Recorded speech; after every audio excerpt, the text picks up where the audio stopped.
जय हिंद साथियों, स्वागत है आप सभी का आपके अपने यूट्यूब चैनल अभ्यास गंगा में। आज की क्लास में हम हिंदी साहित्य के महत्वपूर्ण प्रश्नों को देखेंगे जो आप सभी के एग्जाम के लिए महत्वपूर्ण है। तो चलिए बिल्कुल भी समय को व्यर्थ ना करते हुए इस क्लास को हम शुरू करते हैं। क्लास को शुरू करने से पहले यदि आप चैनल पर नए हैं तो चैनल को सब्सक्राइब करके बेल आइकन को प्रेस कर लीजिएगा, जिससे हमारे आने वाले वीडियो के नोटिफिकेशन सबसे पहले आप तक पहुँचे। आज का हमारा पहला क्वेश्चन है, चरण कमल बंदो हरिराई पंक्ति के रचनाकार कौन है?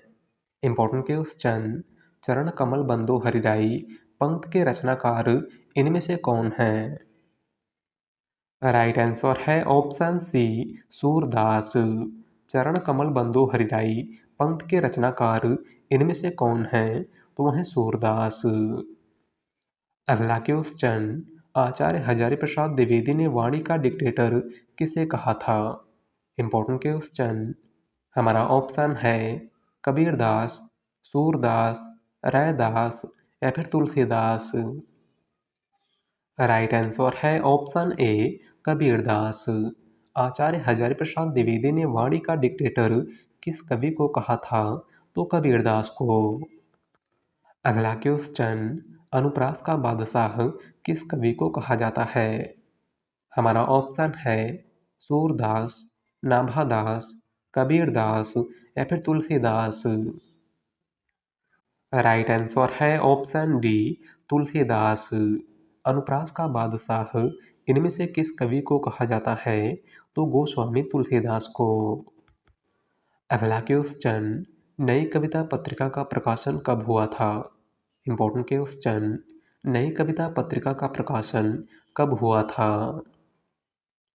राइट आंसर है ऑप्शन बी, 1954 ईस्वी में। नई कविता पत्रिका का प्रकाशन कब हुआ था? तो 1954 ईस्वी में। और नई कविता पत्रिका के संपादक जगदीश गुप्त थे। कौन थे? जगदीश गुप्त। अगला क्वेश्चन, हंस पत्रिका का संपादन कहाँ से हुआ था? हमारा ऑप्शन है मुंबई, बनारस, दिल्ली या फिर जयपुर। राइट आंसर है ऑप्शन बी, बनारस। हंस पत्रिका का संपादन कहाँ से हुआ था? तो बनारस से। और हंस पत्रिका के संपादक मुंशी प्रेमचंद थे। अगला क्वेश्चन, इनमें से कौन सा कवि रीतिमुक्त काव्यधारा का नहीं है? हमारा ऑप्शन है घनानंद, आलम, बोधा या फिर बिहारी। राइट आंसर है ऑप्शन डी, बिहारी। इनमें से कौन सा कवि रीतिमुक्त काव्यधारा का कवि नहीं है? तो वह है बिहारी। और बिहारी रीति सिद्ध काव्यधारा के कवि हैं। अगला क्वेश्चन, हिंदी भाषा की उत्पत्ति हुई है। हमारा ऑप्शन है वैदिक संस्कृत से, लौकिक संस्कृत से, सौरसेनी अपभ्रंश से या फिर प्राकृत से। राइट आंसर है ऑप्शन सी, सौरसेनी अपभ्रंश से। हिंदी भाषा की उत्पत्ति इनमें से किस अपभ्रंश से हुई है? तो सौरसेनी अपभ्रंश से। अगला क्वेश्चन, मेरे राम का मुकुट भीग रहा है किसकी रचना है? हमारा ऑप्शन है विद्यानिवास मिश्र, विष्णुकांत शास्त्री, कुबेरनाथ राय या फिर गुलाब राय। राइट आंसर है ऑप्शन ए, विद्यानिवास मिश्र। मेरे राम का मुकुट भीग रहा है इनमें से किसकी रचना है? तो विद्यानिवास मिश्र की। अगला क्वेश्चन, अष्टछाप की स्थापना किसने की थी? इम्पोर्टेंट क्वेश्चन, हमारा ऑप्शन है विठलनाथ, वल्लभाचार्य, सूरदास या फिर रामानंद। राइट आंसर है ऑप्शन ए, विठलनाथ। अष्टछाप की स्थापना इनमें से किसने की थी? तो गोस्वामी विठलनाथ ने। अगला क्वेश्चन, रहीम किसके दरबारी कवि थे? हमारा ऑप्शन है पृथ्वीराज, अकबर, रतन सेन या फिर भोजराज। राइट आंसर है ऑप्शन बी, अकबर। रहीम इनमें से किसके दरबारी कवि थे? तो अकबर के। अगला क्वेश्चन, कौन हिंदी की उपभाषा नहीं है? हमारा ऑप्शन है मराठी, पश्चिमी हिंदी, पूर्वी हिंदी या फिर राजस्थानी हिंदी। राइट आंसर है ऑप्शन ए मराठी। इनमें से कौन सी हिंदी की उपभाषा नहीं है? तो वह है मराठी। हिंदी की कुल 5 उपभाषाएं हैं। कौन कौन सी? तो आपको याद रखना है पश्चिमी हिंदी, पूर्वी हिंदी, राजस्थानी हिंदी, बिहारी हिंदी और पहाड़ी हिंदी। अगला क्वेश्चन, उक्त व्यक्ति प्रकरण के लेखक कौन है? हमारा ऑप्शन है पुष्पदंत, रोड़ा कवि, ज्योतिश्वर ठाकुर या फिर दामोदर शर्मा। राइट आंसर है ऑप्शन डी दामोदर शर्मा। उक्त व्यक्ति प्रकरण के लेखक इनमें से कौन है? तो वह है दामोदर शर्मा। अगला क्वेश्चन, निम्नलिखित में से कौन सा नाम आदिकाल का नहीं है? हमारा ऑप्शन है वीरगाथा काल, गद्य काल, चारण काल या फिर सिद्ध सामंत काल। राइट आंसर है ऑप्शन बी गद्य काल। इनमें से कौन सा नाम आदिकाल का नहीं है? तो वह है गद्य काल, और गद्य काल आधुनिक काल का नाम है। अगला क्वेश्चन, सूरदास कौन सी काव्यधारा के कवि हैं? हमारा ऑप्शन है संत काव्यधारा, राम काव्यधारा, कृष्ण काव्यधारा या फिर सूफी काव्यधारा। राइट आंसर है ऑप्शन सी कृष्ण काव्यधारा। सूरदास इनमें से कौन सी काव्यधारा के कवि हैं? तो कृष्ण काव्यधारा के। अगला क्वेश्चन, श्यामा स्वप्न के लेखक कौन हैं? हमारा ऑप्शन है किशोरी लाल गोस्वामी, ठाकुर जगमोहन सिंह, गोपाल राम गहमरी या फिर इनमें से कोई नहीं। राइट आंसर है ऑप्शन बी ठाकुर जगमोहन सिंह। श्यामा स्वप्न के लेखक इनमें से कौन हैं? तो वह है ठाकुर जगमोहन सिंह। अगला क्वेश्चन, खड़ी बोली के लिए सुनीति कुमार चटर्जी ने किस शब्द का प्रयोग किया था? Important question. हमारा ऑप्शन है कौरवी, वर्नाक्युलर हिंदुस्तानी, जनपदी हिंदुस्तानी या फिर रेखता। राइट आंसर है ऑप्शन सी जनपदी हिंदुस्तानी। खड़ी बोली के लिए सुनीति कुमार चटर्जी ने किस शब्द का प्रयोग किया था? तो जनपदी हिंदुस्तानी का। अगला क्वेश्चन, आवारा मसीहा रचना किसके जीवन पर आधारित है? Important question.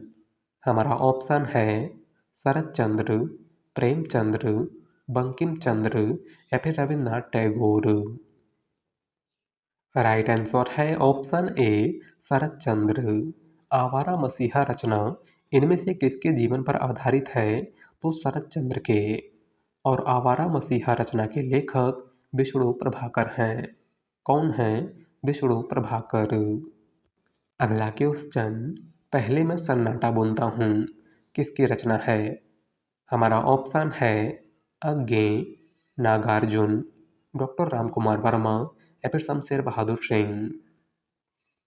राइट आंसर है ऑप्शन ए अज्ञे। पहले मैं सन्नाटा बुनता हूँ किसकी रचना है? तो अज्ञे की। अगला क्वेश्चन, राष्ट्रकवि की उपाधि किसे दी गई थी? हमारा ऑप्शन है मैथिली शरण गुप्त, बालकृष्ण शर्मा, भारतेंदु हरिश्चंद्र या फिर श्रीधर पाठक। राइट आंसर है ऑप्शन ए मैथिली शरण गुप्त। राष्ट्रकवि की उपाधि इनमें से किस कवि को प्रदान की गई थी? तो मैथिली शरण गुप्त को। और मैथिली शरण गुप्त को राष्ट्रकवि की उपाधि महात्मा गांधी ने दी थी। अगला क्वेश्चन, आनंद अरुणोदय कविता के रचयिता हैं? हमारा ऑप्शन है प्रताप नारायण मिश्र, प्रेमघन, राधाचरण गोस्वामी या फिर भारतेंदु हरिश्चंद्र। राइट आंसर है ऑप्शन बी प्रेमघन। आनंद अरुणोदय कविता के रचयिता इनमें से कौन हैं? तो वह हैं बद्री नारायण चौधरी प्रेमघन। अगला क्वेश्चन, भारतेंदु हरिश्चंद्र ने किस उपनाम से उर्दू में कविताएं लिखी हैं? Important question. हमारा ऑप्शन है दद्दा, जकी, सुकवि या फिर रसा। राइट आंसर है ऑप्शन डी रसा। भारतेंदु हरिश्चंद्र ने किस उपनाम से उर्दू में कविताएं लिखी हैं तो रसा उपनाम से। अगला क्वेश्चन, पराधीन सपने हो सुख नहीं, पंक्ति किसकी है?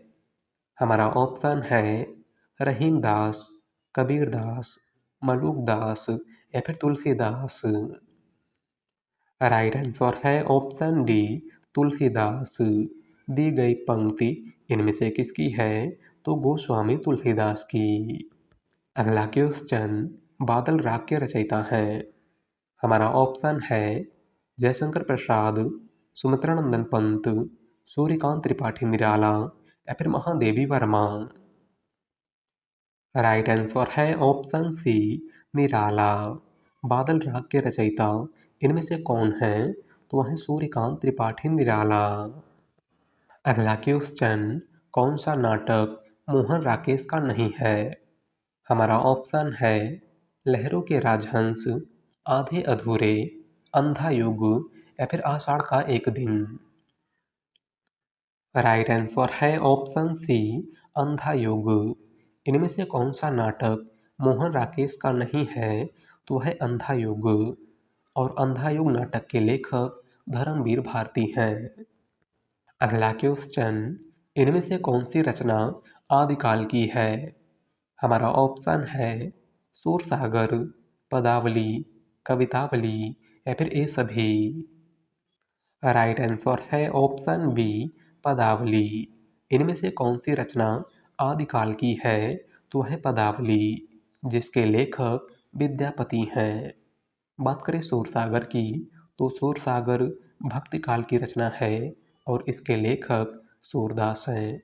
कवितावली यह भी भक्ति काल की रचना है और इसके लेखक गोस्वामी तुलसीदास हैं। अगला क्वेश्चन, हीनयान और महायान शाखा किस धर्म से संबंधित है? हमारा ऑप्शन है जैन धर्म, वैदिक धर्म, इस्लाम धर्म या फिर बौद्ध धर्म। राइट आंसर है ऑप्शन डी, बौद्ध धर्म। हीनयान और महायान शाखा किस धर्म से संबंधित है? तो बौद्ध धर्म से। अगला क्वेश्चन, किस कवि ने स्वयं को हिंदुस्तान की तूती कहा है? हमारा ऑप्शन है रामधारी सिंह दिनकर, कबीर दास, अमीर खुसरो या फिर गोस्वामी तुलसीदास। राइट आंसर है ऑप्शन सी, अमीर खुसरो।